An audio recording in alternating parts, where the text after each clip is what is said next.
brunch, and so here we are. So and we've been chatting for hours.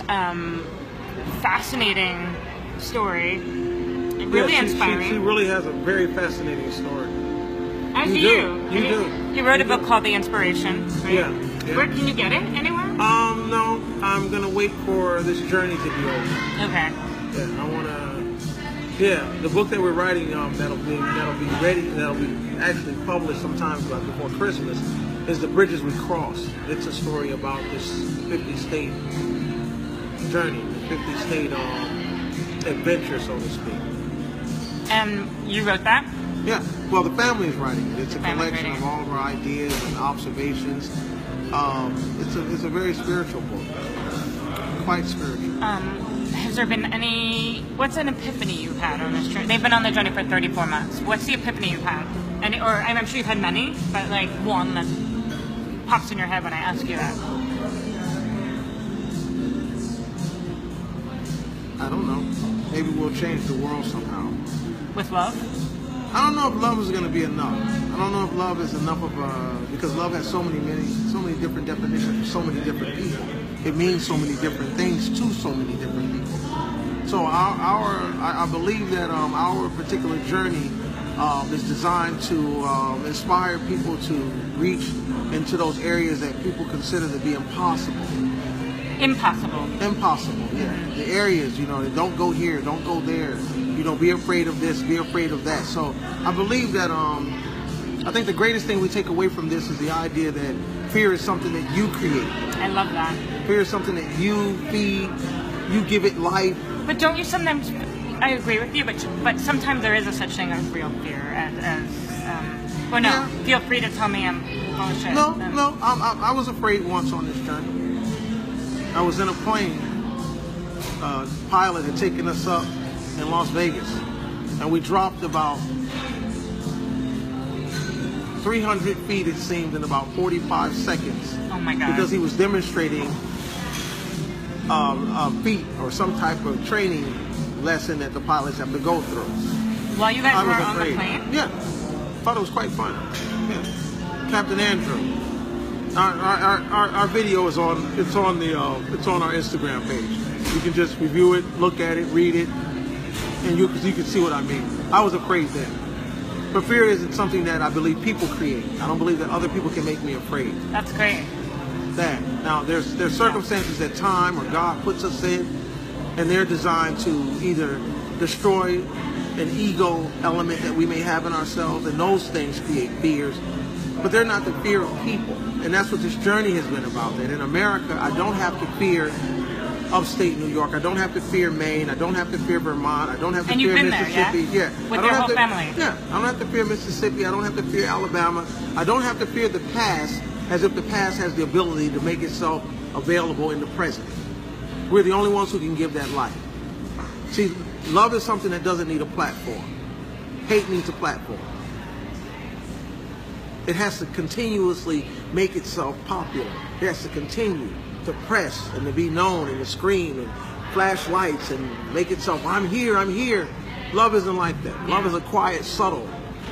It only needs to mention or call you one time and you know if the calling is true. Hate is the kind of thing that I have to continue to trumpet my message. I have to always make sure I have some type of difficulty or conflict in order to remain alive. So as long as we give life to hate, then hate will be alive. As long as we breathe life into it, then it will be alive. It's like a gun. A gun can't kill a person. It takes a real human being to pick that gun up, to put the necessary armor in that particular weapon, and then that weapon can be dangerous. Hate is the same way. It can lay dormant on the table. We have to pick it up, load it, and then use it against others in judgment, granting labels, placing labels on people, not listening, not communicating. Those are the things that create the illusion of hate, or at least the idea that hate is something that's to be dealt with. Fear, hate, they're synonymous terms. And how old are your kids? That are traveling with you? Yeah, 8, 12, 14, and 17. Wow. And you met them all. I have. And they like you. We're going to take the camera up so you can see them. They're beautiful. They are. They want to adopt Charlie. Do you want to take little Charlie on the road with you? No. Actually, maybe when we brand the Love America tour. Cool. Yeah, we're brand the tour. We want families to go all around. Yeah, but we want mom and dad to go too. Look, this man needs a TED Talk. He needs. Yeah, we'll make this viral. I hope this is set to public so we can share it. But here comes one of us. Uh-oh, come on. You want to say hi? Want to go live? This is an 8-year-old. Well, you have to come around here so you can see yourself. Hi. This is the reason. Uh-oh, there you go. He's here for water. Water is life. Yeah. He's like, I don't need to be on video. I just need water. Yeah. Are you having fun with Charlie? Yes. Is he very active? Yes. Yes. Is he running you all around? No? No. Cause what's his name? Charlie, my son? No. The Andre? What? Guap. Yeah. He just now left. He's what? He just now left. He left just now. Yeah. So I was using the scooter. But then he left. He was using the scooter and now he's left. So. Yes, and Charlie was on the scooter. Yeah. So where is next for you guys? Actually, we want to. Our vision is Alaska and Hawaii, states 49 and 50. However, as we discussed earlier, it's no longer truly a passion. What I mean by that is we believe to some degree the greater problems of our country actually exist in these 48, the 48 lower states. That's what they call them, the 48 contingency states. We believe that the problems that face our nation are there. Hawaii is a different world. It's a different culture, so to speak. People go there to vacation. Alaska is once again a different culture. Granted, there are states in the United States, but we don't want to make this journey about just completing 50 states. We want to make this sure that this journey is about being able to stake claim, something that many African American people haven't done in America. They haven't staked claim. We don't feel as if America is ours. We don't feel that, we are totally and fully part citizens. Even though we've been in the wars, even though all the opportunities are there, I know all of that. All of that's great. But until you have traveled into these places, knowing that you have to take on a particular personality, you have to present yourself a certain way, those are the things that make you feel like, wow, where can I go where I can just be me? What street and block and avenue can I walk on that I feel just as a man, not as a black man, not as a black American, but just as an American? And that's what this journey has been about. It's been about being able to pass the baton on to my kids, saying, this is your country. This land is my land, this land is your land, that old song. But it's a true song if we have the courage to apply it. But we're in a time where we have to now look at and challenge the ideas that have been existing. We have to challenge some of these ideas and some of these protests and the ideas that you can't protest, or where are we going? I'm going to say this, and you and I haven't talked about this yet, but probably the worst Americans are black and white Americans. They're the worst examples of the idea. We have many people who have come from many different places around the world.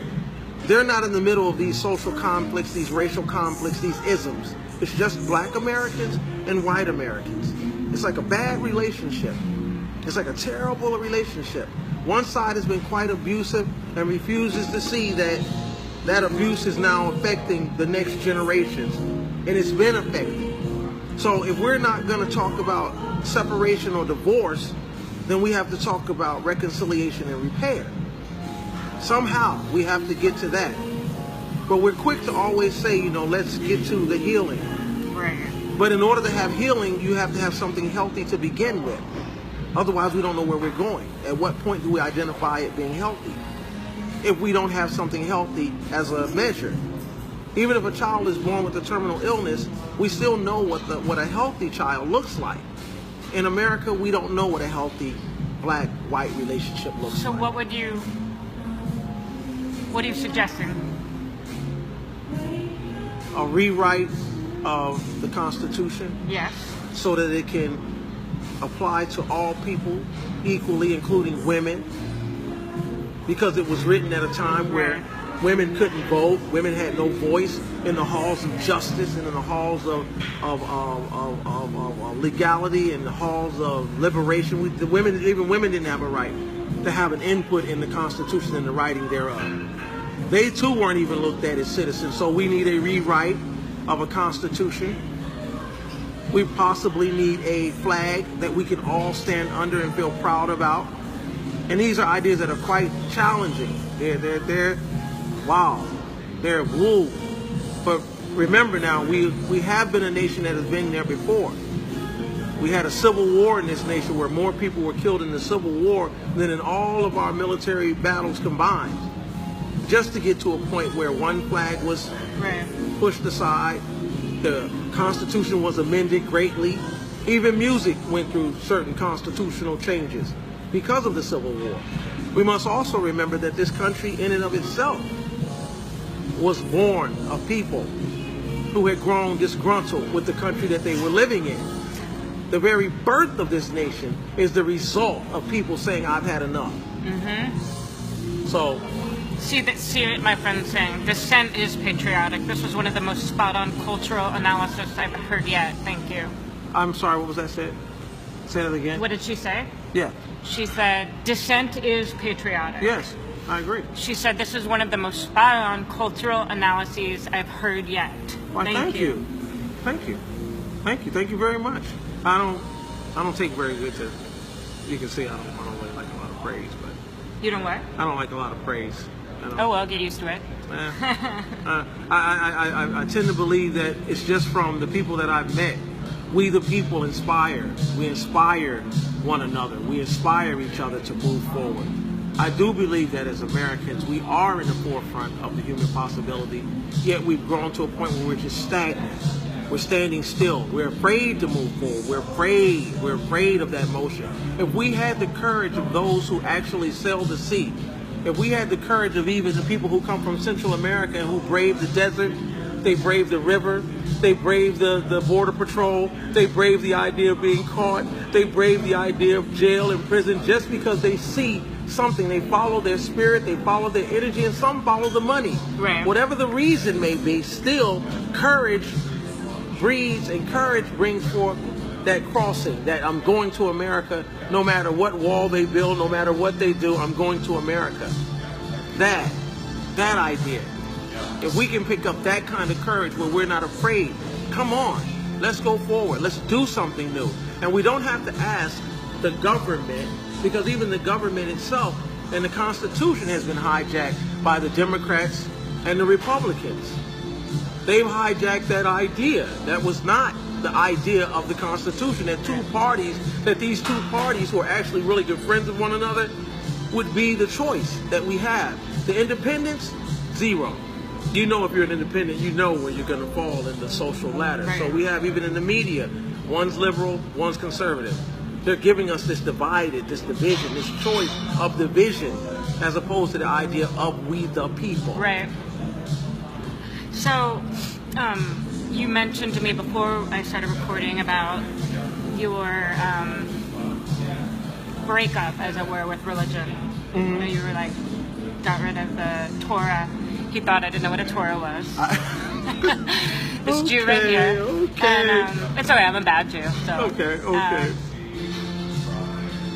And the Bible and what have you. But you mentioned God a lot. So you believe in God. Oh, but yes, definitely.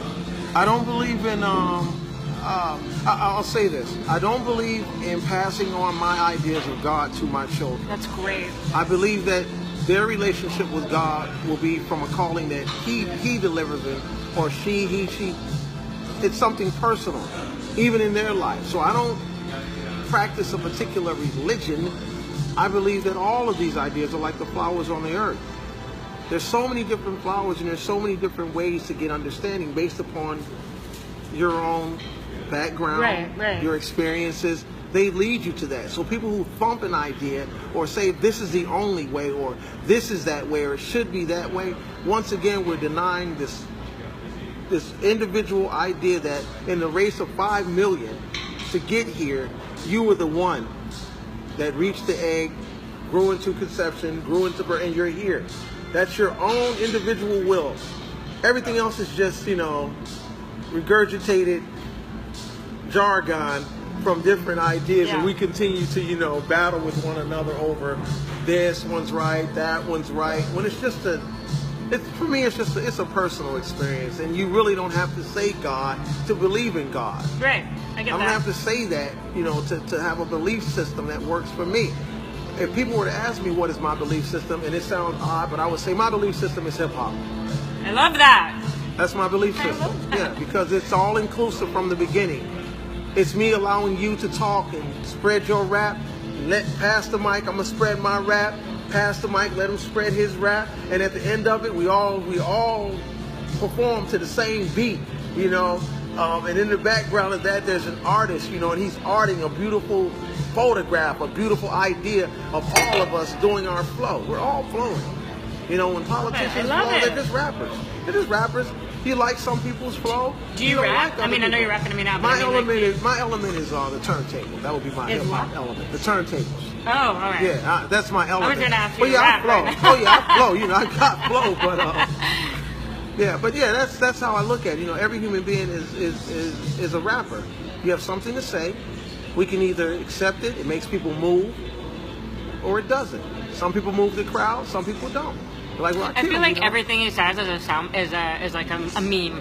It's a Oh, yeah? quote. Okay, well, that's so maybe that's the time frame we live in. You're a meme generator. That's me, man. Hey, meme. Maybe MC meme. That'll be a name I'd say. So your kids are getting just about the best education possible. Well, they're unschooled. Unschooled. Yeah. Yeah. Well, they've been traveling around the country for 34 months. They're the kindest, most beautiful children. Thank you. Oh my God, just so present and lovely, and there, you meet so many kids. I mean, adults too, but that are checked out. No, really, it's like they're like 50 years old on an 8-year-old body. A present 50-year-old.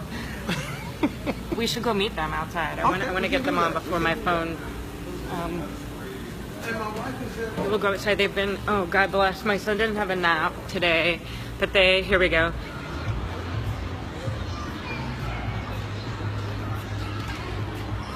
Hi. Want to tell everyone your name? Kashawn. And that's Charlie. And what's your name? My name's Kyla. I mean, I know, but they don't know. We're doing a video. Okay. Thank you guys for watching Charlie. It's no big deal. Are you a good boy? Yes. I think And then where's your other, now. what do you say?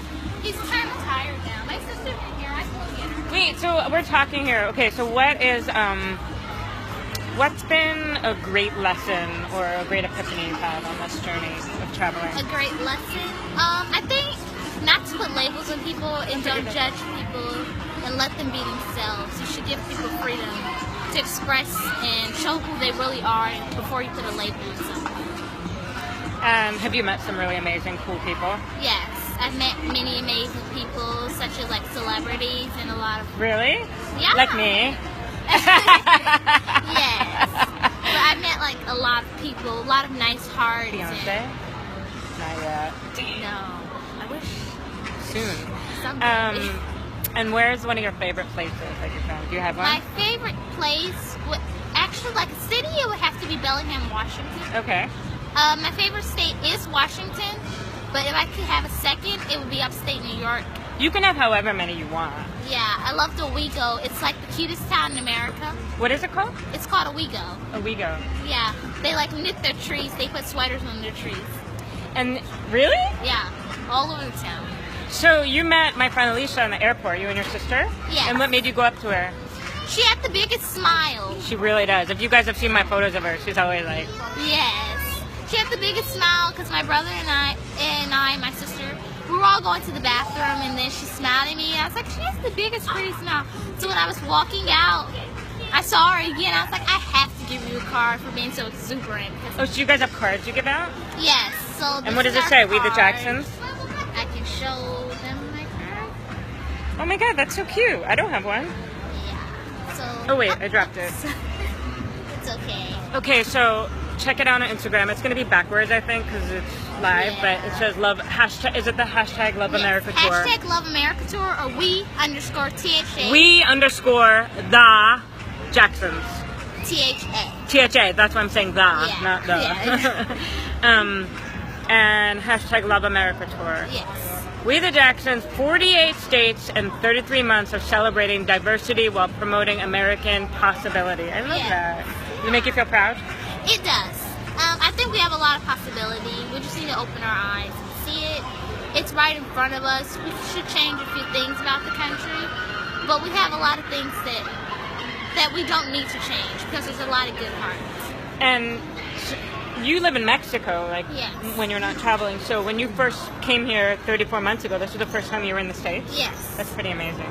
I probably was kind of shocked because there's so much diversity, something that Mexico does not provide. We're like 99% Mexican. Everyone speaks Spanish. It's like, ¿cómo estás? That's all. Are you the only black family in your neighborhood?